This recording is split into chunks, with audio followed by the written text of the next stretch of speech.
देखिए, ऐसे बहुत सारे हस्बैंड्स एंड वाइफ्स हैं जो कि अपने पति से अलग रह रहे हैं या फिर पति पत्नी दोनों ही काफ़ी लंबे समय से एक दूसरे से अलग रह रहे हैं।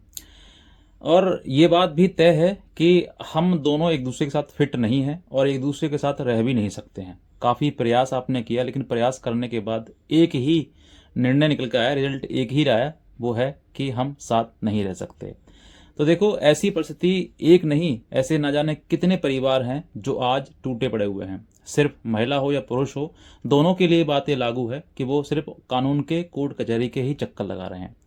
ऐसे तमाम सामने केसेस आते हैं जिसमें कि ये पता लगता है कि पत्नी 10 साल से अलग है, पति 10 साल से अलग है, दोनों अलग रह रहे हैं।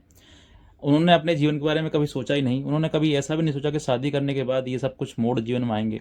और इसके बाद जब एक व्यक्ति पर को अकेलापन जब खाता है, उसको परेशान करता है, तब उसको महसूस होता है कि ये जीवन खराब है, बिल्कुल ये दुनिया ठीक नहीं है। ये बहुत सारी परिस्थिति आती हैं उसके दिमाग में।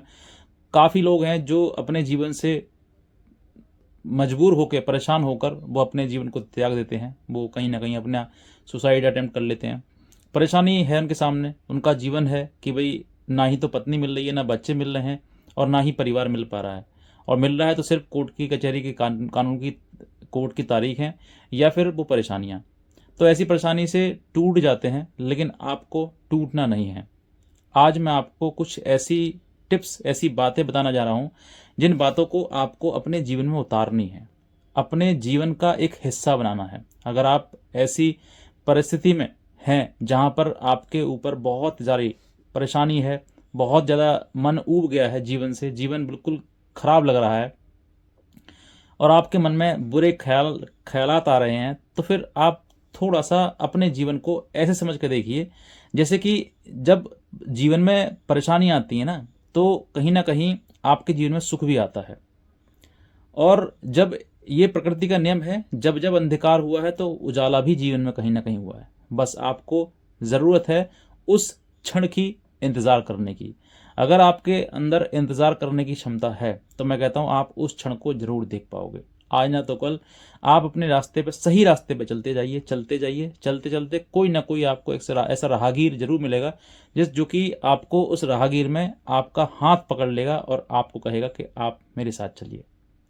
मैं ये कहना चाहता हूँ कि अगर आप पति पत्नी हैं और काफ़ी समय से अलग रह रहे हैं और आपने अब तक कोई निर्णय डिसीजन जीवन का लिया ही नहीं है, आपने ना ही तो आपका तलाक हुआ है और ना ही आपकी शादी, यानी कि ना ही शादी के बंधन में आप बंधे हुए हैं और ना ही आप तलाक के, कहीं ना कहीं आप भी विधुर हैं, और महिला आपकी वो कहीं ना कहीं विधवा वाला जीवन जी रही है पति के होते हुए भी।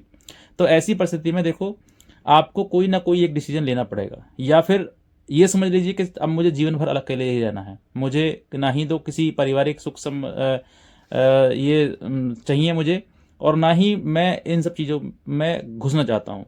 तो आपका निर्णय यही है कि हाँ, अब एक ही रास्ता है कि अब लड़ना है। और अगर आप ये सोच रहे हैं कि भाई मेरे माता पिता हैं, उनका भी ध्यान रखना है, मैं ये चाहता हूँ कि मेरा परिवार भी आगे बढ़े, अब लड़ाई झगड़ा हो गया, अब कितना होगा और पता नहीं, तो जीवन कहीं ना कहीं एक मतलब जब आपका जन्म हो गया तो मृत्यु की ओर ही जा रहा है जीवन। तो अब जो है, ऐसे समय पर जहाँ पर परिस्थिति आपके सामने ऐसी विकट हो चुकी है, तो देखिए ऑनरेबल सुप्रीम कोर्ट के भी जजमेंट आ चुका है इस बात पर कि पति पत्नी है, कोई भी हो, जहां पर लगता है कि जीवन एक दूसरे के साथ व्यतीत नहीं हो सकता, तो कहीं ना कहीं दूसरा पार्टनर ढूंढने की कोशिश की जाती है।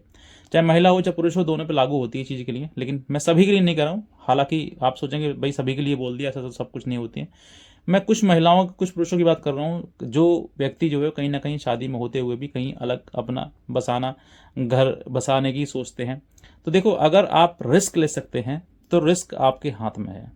कि अगर आप ये सोचें कि भाई मेरी पत्नी को पता ना लगे और मैं शादी भी कर लूँ, तो देखो ये सब कुछ रिस्क आपके हाथ में है, इसमें मैं कुछ नहीं कह सकता हूँ। ये आपका नज़रिया है कि आपको शादी, सेकंड मैरिज करनी है या फिर नहीं करनी है, या फिर आपको ऐसे ही लिव इन में रहना है, या फिर ऐसे ही बिना किसी शादी के आपको महिला के साथ में रहना है या पुरुष के साथ में रहना है।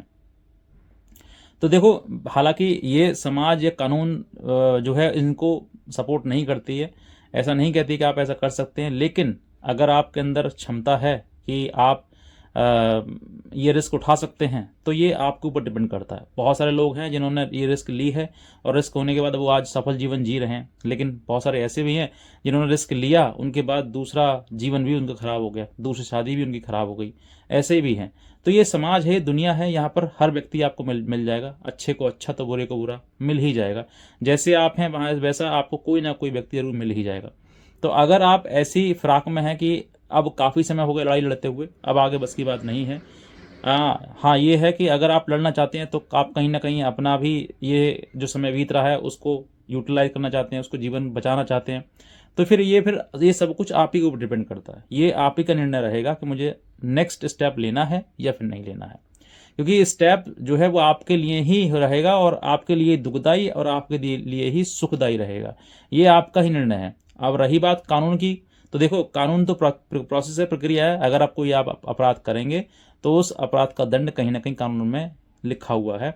अगर आप पकड़े गए, कहते हैं ना, चोरी अगर आप कर रहे हो और चोरी अगर आपने बिना किसी पकड़े चोरी हो गई, कंप्लीट हो गई, तो आप बच गए, और अगर नहीं हो पाई और आप फंस गए या पकड़े गए चोरी करते हुए, तो फिर आप फंस गए उस चीज़ में। ऐसे ही शादी का मामला है, अगर आपने सेकंड मैरिज करी तो ये एक चोरी की बराबरी है। अगर आप चोरी करते हैं और आप पकड़े गए तो आप फंस जाओगे, और अगर आप नहीं पकड़े गए तो आपकी चोरी कामयाब हो जाएगी। तो ये चीज़ें आपको डिपेंड करता है, इसमें मेरी कोई एडवाइस आपके लिए नहीं है। बस ये है कि आप अपना जीवन जो जी रहे हैं उस जीवन से बेहतर अगर आपको अपराध करना है या फिर चोरी करनी जैसी चीज़ें हैं, तो फिर आप के ऊपर डिपेंड करता है। ये मेरा कोई मत नहीं है, ना मेरी आपको एडवाइस है।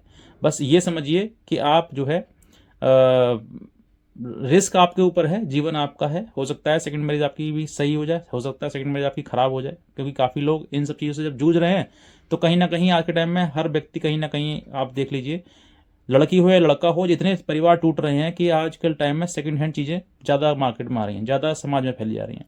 कहीं ना कहीं पति है तो वो भी अपनी पत्नी से परेशान है, उससे झगड़ा चल रहा है तो वही बेचारा अकेला घूम रहा है, या फिर पत्नी है तो उसका पति से झगड़ा चल रहा है तो वो भी बेचारी अकेले ढूंढ रही है। तो कोई ना कोई एक दूसरा पार्टनर वो इस दुनिया में सर्च कर ही रहा है। तो ऐसी महिलाओं से, ऐसे पुरुषों से भी आपको सावधान रहना है चीज़ों से, कि भाई इस तरह की चीज़ें अगर होती हैं सामने तो कहीं ना कहीं आपके सामने वो हरकतें या वो चीज़ें सामने आ सकती हैं। सेकंड मैरिज आपकी हो सकता है अच्छे से बीत जाए, हो सकता है कामयाब ना हो, फेल हो जाए फिर से। तो ये तो एक कहते हैं ना कि रिस्क लेने वाली चीज़ें हैं। जो रिस्क लेगा वही व्यक्ति या तो आगे बढ़ेगा या फिर समाज में कुछ सीख लेगा कि हाँ ये चीज़ें नहीं करनी चाहिए। यह आपके ऊपर डिपेंड करता है। इस पर कानून जो पहले था, यानी कि 494 लगाना, तो ये अभी भी एप्लीकेबल है। अगर आप सेकंड मैरिज करते हैं तो 494 एप्लीकेबल है आपके ऊपर भी, अगर आप भारतीय हैं तो। और मुस्लिम हैं, हिंदू हैं, डजेंट मैटर, लेकिन भारतीय हैं आप। हाँ, मुस्लिम्स में ये लागू नहीं है, ये बता दो। 494 मुस्लिम्स में नहीं है, क्योंकि उसमें शरीयत चलता है और मुस्लिम लॉ के अकॉर्डिंग वो 4 शादियाँ वैलिड है उनके ऊपर, शादियाँ कर सकते हैं, लेकिन मेंटेनेंस सबको करना पड़ेगा, मेंटेनेंस सबको देना पड़ेगा, ये चीज़ें भी हैं। और रही बात महिला के लिए, तो देखिए महिला के लिए भी पुरुष के लिए भी कानून तो सभी के समान है, आप समझ कर देख सकते हैं। अब रही चीज़ें इसके लिए कि भाई हमें रिस्क लेना चाहिए नहीं लेना चाहिए, ये बार बार मैं कह रहा हूँ आपके लिए, ये आपका मत है, ये आपको आपके ऊपर ही डिपेंड करता है कि आपको क्या करना है। क्योंकि जीवन आपका लड़ते लड़ते झगड़ते झगड़ते इतना आगे बढ़ गया है, अब आगे दी एंड होने वाला है, सब समय निकल जाएगा, फिर आपको कोई पूछने वाला है नहीं, चाहे आप महिला हैं चाहे पुरुष हैं। तो समय रहते हुए अगर आप डिसीजन ले सकते हैं तो ये आपके ऊपर डिपेंड करता है। बाकी मेरा कहना तो ये है कि आप जितना हो सकता है उतनी जल्दी समस्या का समाधान करिए। और रही एक चीज़ बताना चाहता हूँ आपके लिए, जिन महिलाओं ने झूठे मुकदमे अपने पति के ऊपर कर रखे हैं, तो मैं कहता हूँ अगर आपने कमर कस ली है, हस्बैंड अगर आपने कमर कस ली है, तो अपने ऊपर जितने मुकदमे हैं आपको ये कन्फर्म है झूठे हैं, लड़िए, इनको जल्द से जल्द डिसाइड करा दीजिए, ख़त्म करा दीजिए। डिसाइड हो जाओगे तो डिसाइड होते ही कहीं आपके फेवर में जाएगा तो कभी उसके फेवर में जाएगा। तो जो चीज़ें हैं फेवर वाली वो फेवर वाली रहेंगी, जो अगेंस्ट वाली अगेंस्ट में रहेंगी। सेक्शन 125 सीआरपीसी आप कितना भी कोशिश कर लीजिए, बहुत कम चांसेस होते हैं जो आपके फेवर में आएगा। डीबी बहुत कम चांसेस हैं जो आपके फेवर में आएगा, वरना डीबी का तो बना ही महिलाओं के लिए है। 498 का है, 99% चांसेस है आपके फेवर में आएगा, महिला के फेवर में नहीं आएगा, क्योंकि कहीं ना कहीं वो झूठ ही लगाती है, झूठी बोलती है, मुकदमा झूठे ही दर्ज कराए जाते हैं। और कोई मुकदमा इसके अलावा कर रखा है तो उसको भी लड़िए, फटाफट लड़िए, खत्म करिए। जितने जल्दी आप मुकदमा खत्म कराएंगे उतनी ही जल्दी आप फ्री हो जाएंगे, और फिर आप सेकंड मैरिज भी कर सकते हैं, तलाक भी आसानी से ले सकते हैं। तो ये आपके लिए बहुत आवश्यक सूचना थी, जानकारी थी, जो आपको समझनी चाहिए। इतने कह जाऊँगा। अगर आप नए हैं शेयर करिएगा और दूसरे लोगों तक जरूर शेयर करिएगा। आज का वीडियो देखने से बहुत धन्यवाद।